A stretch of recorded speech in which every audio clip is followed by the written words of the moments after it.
a willing vessel. It takes faith.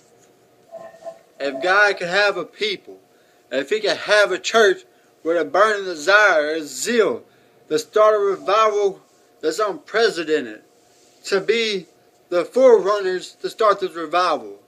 This revival is going to come through Jesus. But if He could get a church that gets that desire deep down in their heart, that no matter what, we're going to have this revival, we're going to help start it, we're going to see this revival with no limits, this unprecedented revival.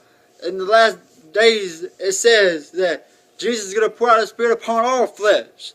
If we could just have that church, if we could be the people that has that burning desire in us to start it, to hit the floor running with it, that through faith it's going to be started.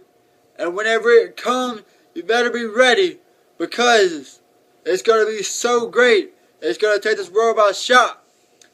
But He's calling you out. He's calling all of us. He's calling us to preach out into the world, to reach the lost, that they shall be saved. But we got to make sure that we're ready. We can't just go out unprepared. But we got to use what God has equipped us with. We got to study His word to show ourselves approved. It's like David and the message I'm going to teach to y'all. King Saul tried to give David his own weapons. But David put it on and said, "No, King Saul, I haven't proven these. This isn't for me." So, before I go any further, let's get to my scripture setting. It's going to take place in 1 Samuel chapter 17, starting at verse 23.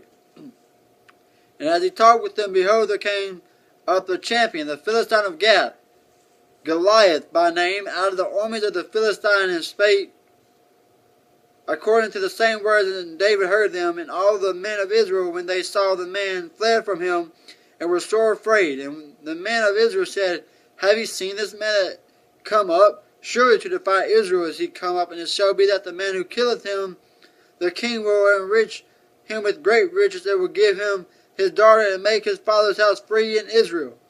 And David spake unto the men that stood by him, saying, What shall be done to the man that killeth this Philistine, and taketh away the reproach from Israel? For who is this uncircumcised Philistine, that he should defy the armies of the living God? The armies of Israel. They were sore afraid. They were shaking in their skin. They didn't know what to do. But this little boy, in his youth, said, Who is this uncircumcised Philistine, that he shall defy the armies of the living God? Israel served God all their life. They knew who God was, but yet they had lost faith. Yet they were still afraid, because they haven't seen the great acts that God could do.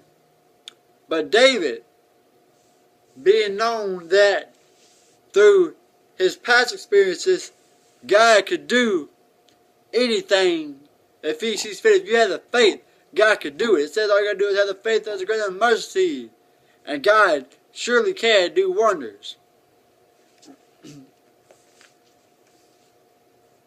So,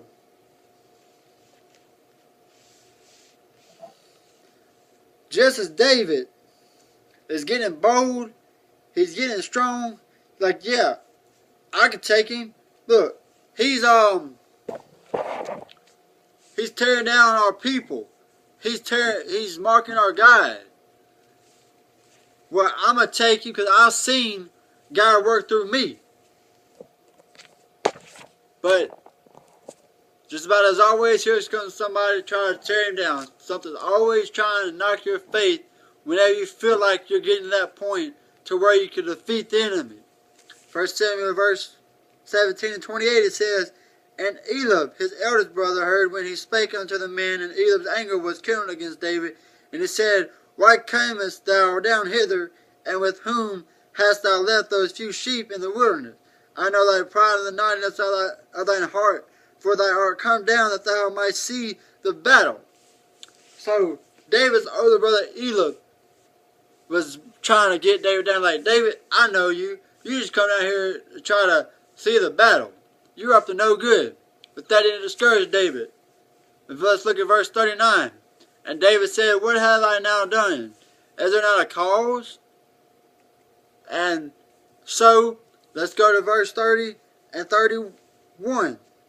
And when he turned from him toward another, and spake after the same manner, the people answered him again after the former manner. And when the words were heard which David spake, they rehearsed them before Saul and sent for him. So even though David's oldest brother tried to knock him, tried to bring him down, David's faith might have been tried, but it didn't fail. David still wasn't discouraged.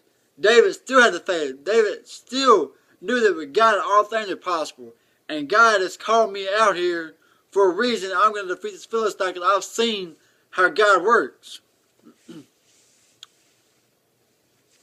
And in verse 33, it says, Saul said to David, thou art not able to go against this Philistine to fight with him, for thou art but a youth, and he a man of war from his youth. So right there goes the belittling, there goes the lack of faith, the discouragement. King Saul is telling David, you're just but a youth, you can't go against him. This guy is a champion fighter from his youth. And David said unto Saul, thy servant kept his father's sheep, and there came a lion and a bear, and I took took a lamb out of the flock, and I went after him and smote him and delivered it out of his mouth. And when he arose against me, I caught him by his beard and smote him and slew him. So, right there, David's explaining to King Saul, hey, I've seen what God can do. This is what God's done for me. There came a bear and there came a lion and took a sheep out of my flock. And I went after him and slew him in my hands. So, guys, David's saying to King Saul, hey, God's equipment with this. I see what God can do. So please, King Saul, let me prove to the armies of Israel that God is still Israel, that God still can do anything. There's still nothing impossible for God. Now, so Saul is finally starting to believe. So Saul's finally starting to believe David at this point.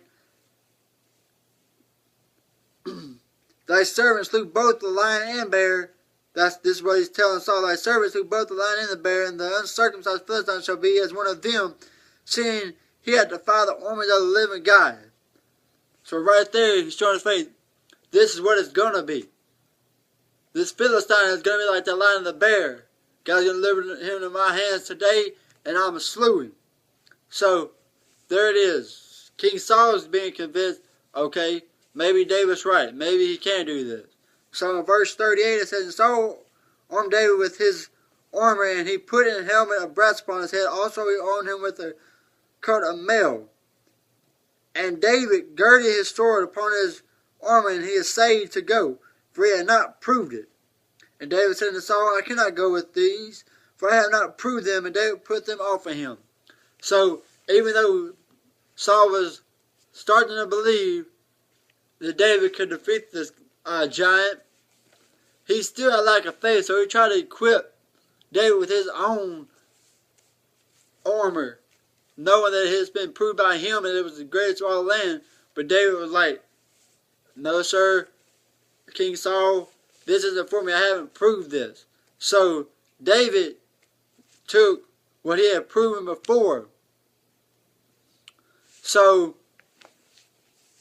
in verse 40, it says, and he took his staff in his hand and chose him 5 smooth stones out of the brook and put them in the shepherd's bag which he had, even and a scrip, and his sling was in his hand, and he drew near to the Philistine. So David got what he had already proven before. He had a sling and he grabbed 5 smooth stones. And 43 and 44 says, and the Philistine said unto David, am I a dart that comest to me with staves? And the Philistine cursed David by his guise. And the Philistine said to David, come to me, and I will give thy flesh to the fowls of the air, and to the beasts of the field. So Goliath is taunting David like, am I a dog that you come at me with staves? What? Are you crazy? You're just but a kid. You think you're going to defeat me? There goes the marker again. There goes the belittling again. But still, David isn't discouraged. Verse 45 says, Then said David to the Philistine, Thou comest to me with the sword and with the spear and with the shield, but I come to thee in the name of the Lord of hosts, the God of armies of Israel, whom thou hast defied. This day will the Lord deliver thee into my hand,